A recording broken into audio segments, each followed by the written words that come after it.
দিনকাল যা পড়েছে জিনিসের প্রচুর দাম।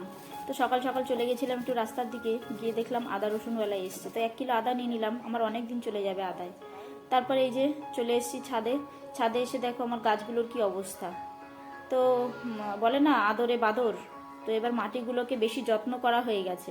মাটিগুলো সারা বছর রেখে রেখে আমার বর সার দিয়ে দিয়ে সেটাকে সুন্দর করেছে। প্রত্যেকবার কিন্তু এত যত্ন করে না, যত সুন্দর ফুল আসে মানে বলার মতন না, দেখালে হয়তো তোমরা বুঝতে আগের বারের ফুলগুলো। তো এবার তো একটা গাছও হয়নি, মানে গাছগুলো আসল কথা কি রোদ পড়ছে না, এই জন্য বোধহয় ফুল গাছগুলো এরকম হচ্ছে, কি আর করা যাবে। তো একটা গাছে কি গাছ বলে, একটা গাছে ছোট ছোট ফুল এসছে।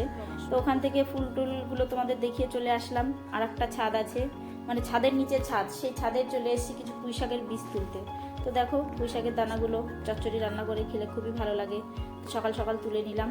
আর এই যে ওলকপি গাছ লাগিয়েছিল, ওলকপি গাছগুলো একটু হয়েছে, জাস্ট ছোট ছোট ওলকপি কেবল ধরছে। তো গাছগুলো বেঁচে আছে, এটাই আমার জন্য অনেক, যেহেতু রোদ পায় না।